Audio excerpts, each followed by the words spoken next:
How's it going, everybody? Welcome to Something to Talk About. I am talking about the Greatjon, the Lord of House Umber. But first, I really want to say, hi! Welcome to Something to Talk About. I already said what this is. We're covering the Greatjon. I got a picture, right? Yeah! This is my second book to show comparison. Let's talk about the difference. And this is going to be a fun one because the Greatjon's great. And he's not featured in the show too much. And I really wanted to cover him on my normal A Song of Ice and Fire lower series. Go check those out. But it's going to be so much easier to just cover him here. And I am going to do these a little more streamlined than the first one, which was Dagmar Cloughtjaw. Go check that out. I'm not going to cover every single scene the Greatjon is in. I'm just going to do it in one slide after I cover House Umber. I'm going to cover the show in one slide, and then I'm going to cover him as if I would cover him in my normal thing. So cover them completely, and then I'm going to talk about the differences. Yeah, that's it. How's it going, dudes? I didn't put the Benverse thing up, so go check out all the people at the Benverse. They're great. All right, let's get right into Greatjon. So Greatjon is have House Umber, so let's cover House Umber first. So House Umber of the Last Hearth is a noble house from the Last Hearth. Wow, check that out. In the North, sworn to House Stark of Winterfell, the Umber Sigil is a roaring giant, brown-haired, and wearing a skin with broken silver chains on flame red. It doesn't look like flame red. It kind of looks orange. Umbers can be huge and boisterous. This one definitely is. Although the Umbers deny it, Roose Bolton claims they still practice the tradition of the first night of Lord's Right of the First Night, which is banned in the reign of King Joharrius. That's the pot calling the kettle black there. Yeah, Roose Bolton does that crap. That's how he made Ramsay. What the? He's like, oh, they still do it. Yeah, because you do it, you jerk. All right. The Umbers control. I know he said that in like defense when somebody's like, oh, you still do that. He's like, the Umbers do. All right. Anyways, the Umbers control land along the Bay of Seals, south of the New Gift, and extending west to the King's Road. Their lands include the Northern Last River and Lonely Hills. These are great names. The King's Road runs along the west marches of the Umber territory for 100 leagues. Most of their land is east of the King's Road, but the Umbers graze their sheep in the high meadows of the Northern Mountains in the summer. The Umbers control forests of tall pines and old oak. Yeah, that's it. That's House Umber. Northern folk, way up north, right before the wall, pretty much, right underneath the gift, or the new gift. Both, actually. All right, so let's cover him in the show. So here we go. Here's my slide. Your meat. In Game of Thrones, the Greatjon is played by Clive Mantle, and he's great. I love this guy. Appearing in 3 episodes of season 1 and mentioned later on, we see him arguing with Robb about not being granted the Vanguard. He threatens to march his army away, and Robb threatens him if he does. The awesome scene of him pulling out a knife and Greyjoy attacking him happens, leading to him laughing, saying, your meat is bloody tough. He's like holding up his fingers. Also, after that, he's forced to do the devil horns. So he's a big metalhead, this guy. Yeah. And everyone laughs, and Greatjon holds up his maimed hand. He is around the background of a few more and has a few more lines in season 1. He is mentioned to have avoided the Red Wedding and go back to the Last Hearth, only to learn that in season 6 by Small John that he has died off screen. We're also like inadvertently going to cover Small John because Small John's alive in season 6. It's a little different. So both of them somehow avoided the Red Wedding. That's it. He gets that one really cool scene, and we don't see him after season 1. We see him in the last 3 episodes of season 1. Then he kind of disappears. And that's it. And I don't know why. I don't know. Maybe that actor couldn't continue, or there's something. I have no clue. This is just speculation. But they set him up to use him as one of John's, or as Robb's like kind of seconds, and they don't. So that's all you get for the show. Just that like 3 episodes, one really good scene, a few lines and backgrounds of the last 2 episodes, or the last 3 episodes, and that's it. So let's talk about Greatjon from the book. So this is his appearance, the Greatjon. Jon Umber, known as Jon Umber, or just the Greatjon, that's what I'm going to call him most of this, is Lord of Last Hearth and the head of House Umber, a vassal family to the Starks of Winterfell. He's the eldest son, also named Jon. Oh, his eldest son, also named Jon, is called the Small Jon. Like I said, we're going to kind of half cover Small Jon because, I don't know, he's around in this. If you want just a full-blown Small Jon video, maybe. I'll have to do another one of these. Let's talk about the difference because Small Jon's also in the show, and I have other let's talk about the differences planned. So don't get me wrong, I already have some ideas. All right, Jon is a large man, nearly 7 feet tall and twice as wide as Hodor. That's huge, man. He is heavily muscled and is a formidable warrior with his fists as large as hams. Wow, those big ham fist. He's ham-fisted. Jaime Lannister regards him as one of the strongest living men in Westeros when he is thinking of who could match him in a fight. He is proud, boisterous, and fierce. He does not often respect decorum, and he is believed that women should not be on the battlefield. Yeah, I don't think that's like crazy shocking for the time. I don't think anyone would call that sexist in this world. In our world, it's like, dude, whatever, women can do what they want. But in theirs, it's like, it doesn't seem like too big of a stretch. He does not often I already said that. The Greatjon's speaking voice is a bass rumble, but he surprisingly has a decent singing voice, even though he sings the wrong songs. The Greatjon is a prodigious drinker and considered a sweaty oaf by some. Yeah, I can't argue against it. Jon wields the biggest, ugliest greatsword that Bran Stark has ever seen, which makes it bigger than ice. Wow. He wears mail and carries a war horn. Yeah, dude. He's just a big dude with a big sword. He's like the northern mountain, but not so messed up. The mountain's a psychopath. Greatjon's not a psychopath. He's just kind of a big blumbering oaf.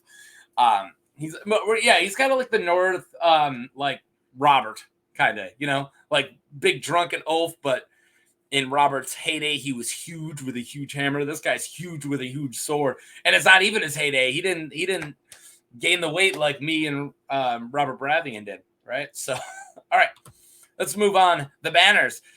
So this is going to be the end of the first book where we pick off. All right, so Jon, accompanied by his sons and brothers, leads his men when Robb Stark calls the banners of House Stark to Winterfell. At first, he challenges the young lord's authority, threatening to take his forces home if he is placed behind Lord Harris, Hornwood, and Major Kerwin in the order of the march. After being called out by Robb, the Greatjon draws his sword, only to have the direwolf Greywind bite off his 2 fingers. Impressed by Robb's courage, the Greatjon makes a joke instead of becoming angry, saying, "Your meat is bloody tough." It's the same line as the show. And becoming Robb's greatest champion. So very close to the show. Yeah, the difference is he pulls his sword. And also, they're not arguing over the vanguard. They're arguing the order of march. So I guess it's but he doesn't want his vanguard. He just didn't want to be marching behind these 2 lords specifically. But yeah, so just slightly different that scene. So they kind of nail the first scene he's in, then they drop him because I got a lot of slides left for the book. All right. Marching to war, the Umbers reside in the Children's Tower here. Let me get rid of my logo if you guys want to read along. When Robb's host camps at Mount Caelan, Jon suggests that Robb take the fight to Lord Tywin Lannister. Robb declines to split his host in 2, with the horses marching southwest to relieve River Run, and with his foot marching south to confront Tywin. So yeah, Robb considers giving the command of the infantry to Jon, but instead chooses creepy Roose Bolton to lead the men after Catelyn Stark suggests that using more cautious men than the Greatjon. Yeah, so he was going to separate him and Greatjon and send the Greatjon down to fight like Battle of Green Fork against the Lannisters as he switches over and takes out recaptures River Run, right? In the Riverlands. I think I have a sneeze coming. Do I? It's like here. It's thinking about it. All right, I think it passed. It might still show up. But yeah, so he gives it to Bolton instead.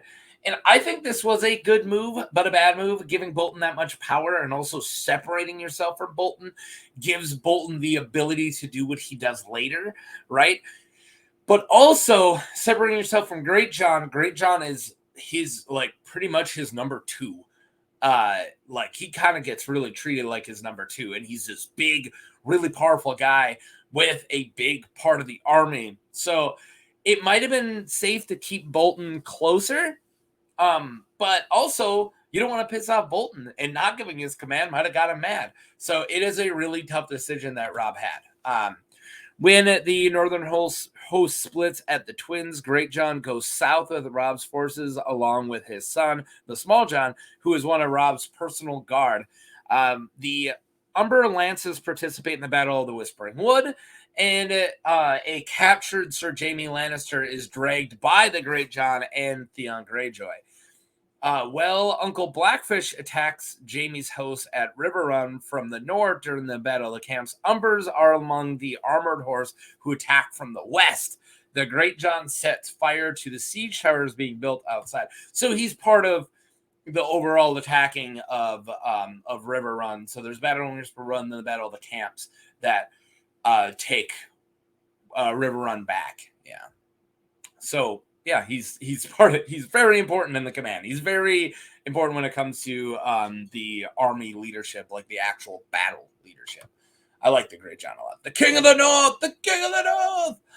After River Run is relieved and the news of Eddard Stark's death arrives, the Greatjon prays in the castle Godswood with other followers of the old gods. The Greatjon and Theon sit closest to Robb during their war council of the River Run's Great Hall. Like I'm saying, he's pretty much his number 1. Like Theon kind of is like, or his number 2. Like Theon's kind of like his hand, but he almost immediately, like right after this war council, gets sent away. Greatjon doesn't. So it's you really think of, even though Roose is in control of half the army or a lesser half of the army, like Greatjon is right behind Robb this whole time. The Greatjon, and already said that during the war council, he calls Stavron Frey a craven for suggesting caution, and he is dismissive of Catelyn's call for peace. The Greatjon is the first of the assembled knights to declare Robb King of the North. King of the North! King of the North! Pretty much from this moment on in the books, every time you see Greatjon, he's just putting his fists above his head, yelling King of the North. King of the North! That's his thing. He's like the gigantic cheerleader for Robb. That's what I love about this dude. He's just kind of drunk a lot. He's the scariest guy, but like kind of, I wouldn't go so far to say gentle giant, but he's also just like this 16-year-old king's like greatest champion. God, I love the Greatjon. Okay. And also, yeah, this is when he talks about the hearts of women, or the gentle, like when Catelyn is urging for peace, he kind of is like, women. So yeah. War in the West.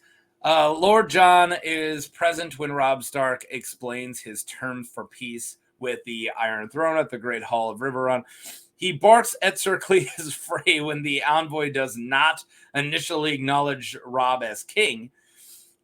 Your lord, your grace! Yeah. Jon believes that the Red Comet is a symbol of the Norse vengeance for the execution of Robb's father, Lord Eddard Stark. Everybody believes their own cause with that comet, and this is one of them. So when the comet in the second book is going off, everyone's like, look at that comet. That means that we're going to win. All of them say that. Oh, it's Lannister red. Oh, that's because of the dragons, Khaleesi. Oh, that's because they killed your dad, Robb. Like, everyone thinks it means them. So, Lord Eddard Stark, yeah, he believes that the dire wolves were sent to the Stark children by the old gods. Yeah, I'm not going to disagree with you there. Robb convinces Catelyn to treat with Renly Baratheon by hilariously threatening to send a loud and obnoxious Greatjon instead. I hate when we're covering characters and we bring them up as loud and obnoxious because I'm loud and obnoxious. So I feel like I'm giving them crap when I'm like, no, it is me. I'm a one too. But yeah, he does say that when he's like, hey, I want you to go talk to Renly, and she's like, why me? And he's like, fine, we'll send the Greatjon. That would have gone great. Oh man, just redo the Stannis and Renly Peach scene, but with the Greatjon there instead. Yeah, I'm with it. After participating in the Battle of Oxcross for the West with Robb, the Greatjon goes on to capture the gold mines at Casimir. Nice. Nuns Deep and the Pendrick Hills. You went got those gold mines, yo. All right. Return to Riverrun. Can we talk about how great the artist Sir Hearts-a-Lot is? I'm not taking away from any of the other artists I show. I show a lot of really great art, and I try to have their names up. But whenever I have a chance to use Sir Hearts-a-Lot, I'm pumped. So, while at the crag, the Greatjon informs Robb of the supposed deaths of his brothers, Bran and Rickon. Of course, they're not really dead. Theon's being a piece of crap. All right. Robb then sleeps with Jane Westerling. Uh-oh. When Robb breaks his marriage contract off with the Freys by wedding Jane. Uh-oh. The Freys and his host angrily depart the crag. Yeah, who didn't see that coming? The Greatjon urges Robb to attack them, but the king declines. It's not a bad idea. You definitely would have started a fight with the Freys, but you wouldn't have gave the chance to the Freys to do the Red Wedding. Just kill them all right now. The Greatjon offers to make marriage contracts for his uncles, Mors and Hother, in Robb's place for fair trade. I'll cover one of them eventually. All right, I'll cover Horsebane or Crow's Food one day. I know I will. I might do them both in one weekend, but I can't believe this is the first Umber I've covered. I love the Umbers. I really do. I love the Umbers. Rohan the Spearwife might be an Umber that I covered, but that's it. I haven't covered one yet, besides this guy. The Greatjon returns to Riverrun with Robb after the Battle of the Blackwater. Well, a vengeful Lord Rickon Karstark is outraged that Catelyn released Jaime from imprisonment. Oh, at Riverrun. The Greatjon is more understanding and contributes Catelyn's actions to a mother's folly. Okay, this is when he goes, mothers be soft, yo. He didn't say it earlier, I guess. This is when he does it. But he's like, just women be shopping. All right. Where was I? The Greatjon threatens to kill Rickard with a spear after Rickard murders Tyon Frey and Willem Lannister. The king orders Jon to hang Rickard's accomplices, and Robb beheads Lord Karstark personally. What did I just say? So when Rickard Karstark kills the Frey, one's a Frey and one's a Lannister, but they're kind of like the Lannister cousins. When he does that, who were captives, Jon's immediately like, the Greatjon's like, let's just stab him. Let's kill him right now. Let's get rid of this. And Robb's like, no. You hang all the guys who helped them, and I'll do the whole Stark thing and kill this one myself. Which, might be depending on who you ask, the worst decision he made in all the war. I think the worst decision he made was marrying the Westerling girl. But I don't know. Maybe Jane Westerling's really cool. I don't know. I never met her. Maybe she's awesome. I don't know. All right. Drunk at a wedding. Been there, buddy. Been there. All right. After Lord Umber attends at the funeral of Hoster Tully, Lord of Riverrun, he leads the van on the march to the twins for their wedding of Lord Edmure Tully to Rosalind Frey. That's right. It's going to be a red one. In Robb's place to retake Mount Caelan from the Ironborn, the Greatjon is given command of the van and told to make his diversory attack convincing, as Robb's own force is a circle behind Mount Caelan with the guidance of the Crannig men. Whoa, what am I talking about? Retaking Mount Caelan? Yeah, that was their plan after the Red Wedding. So they were going to have the Greatjon bring a very powerful host to attack Mount Caelan straight on. So the Ironborn who are holding it think that that's it, and they're going to be very convincing, and they're probably going to lose a lot of men. But Robb's going to take another force, and hopefully from the help of Howland Reed, go around through the swamps and attack from the back, which it's never defended that way, right? Like, you can easily take Mount Caelan that way. But you can't straight on, right? So that's the whole point. This never ends up happening, but this was his plan after the Red Wedding, but of course he got Red Weddinged. So during the wedding feast at the Twins, the Greatjon drunkenly sings The Bear and the Maiden Fair while the musicians play Flowers of the Spring. I love it that they're just playing a different song, and they're like, all right, guys, we can play Flowers of the Springs. And then drunk John just is like, the bear, oh, the governor. They're like, that's not even the right song, man. And then when they play The Lusty Lad, or then he sings The Lusty Lad when they play Iron Lances, John carries Rosling over his shoulder and takes her from the hall as part of the betting custom. So yeah, this wedding needs a betting. Greatjon tosses this poor Rosalind Frey over her shoulder, like, let's go, girl. We're going to get you betted. What a horrible custom. All right. In preparations of the Frey's betrothal of the House Stark, Peter Pimple, I believe, and Merritt and Waylon Frey were given the impossible task of getting the Greatjon too drunk to fight. Okay, so they had a big plan at the Red Wedding, and the Red Wedding isn't just, okay, we'll toss some crossbows up and we'll take care of it, right? They had a lot to do. This is a big massacre of killing like an entire army, and there were the camps outside and all this stuff. 3 people were given the task specifically to get the Greatjon too drunk to fight back. That was their whole job. It's like Peter Frey, I think is Peter Pimple, and then Merritt Frey, and then what is it, Waylon?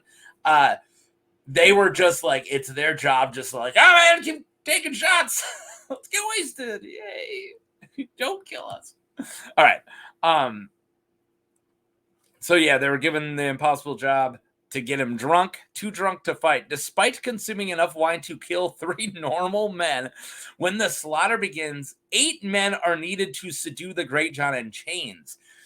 He takes the sword of the first man to attack him, then goes ape shit beast mode, kills 1, wounds 2 others, and bites half the ear off of Laston High. The Greatjon's son and heir, the Small John, is slain during the massacre. See, that's a whole other difference. We just covered Small John. He doesn't even make it out of the Red Wedding. So all that stuff in season 6 with the Umbers, way off. But anyways, yeah.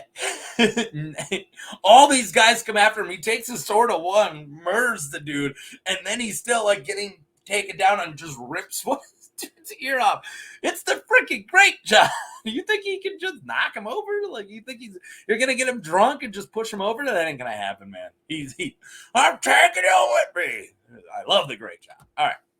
Captive at the Twins, the Greatjon is held captive at the Twins following the siege of River Run. Jaime informs Edwin Frey and Walder Rivers that King Tommen requires the transfer of all captives taken by House Frey during the Red Wedding.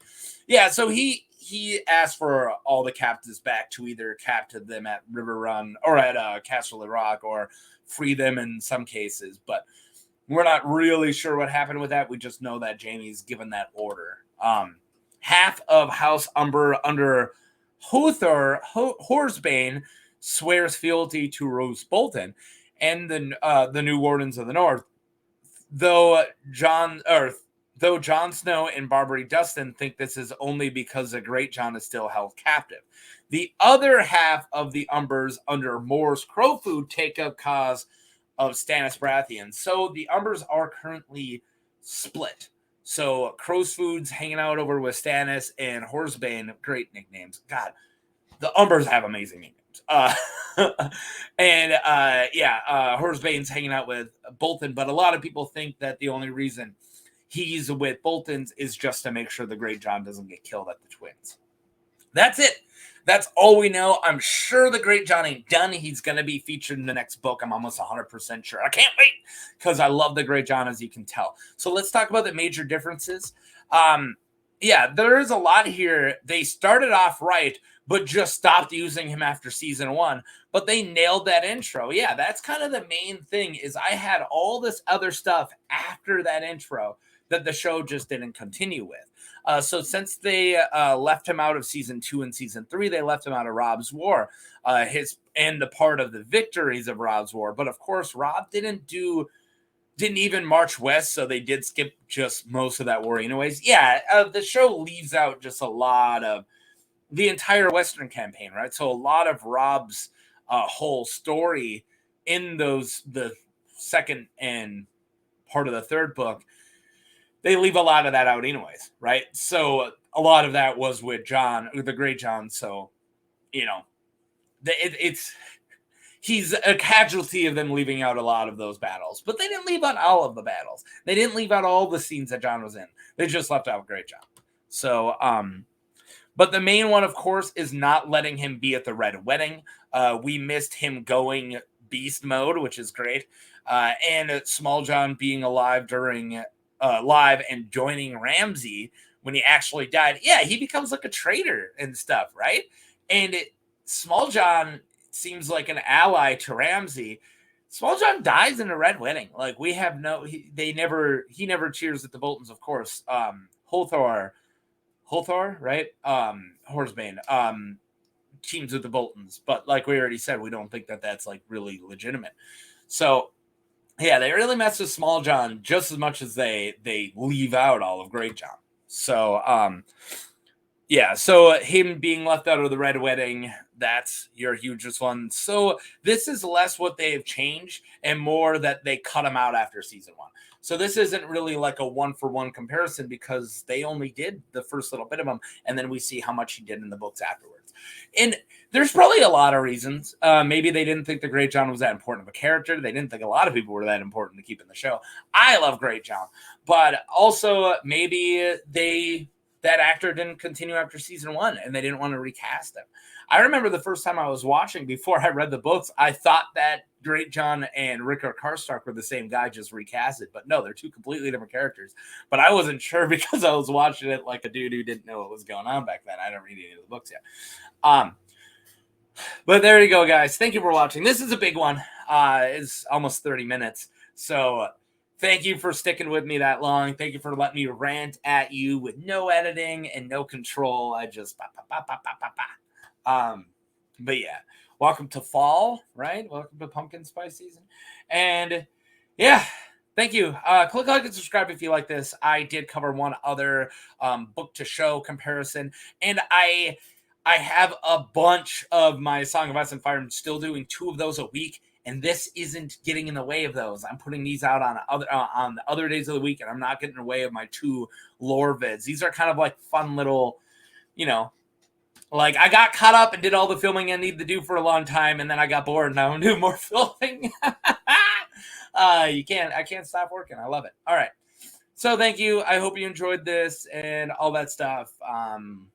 Yeah, I got nothing else. Go get wasted at a wedding. There we go. Peace. Oh, wrong button. Peace.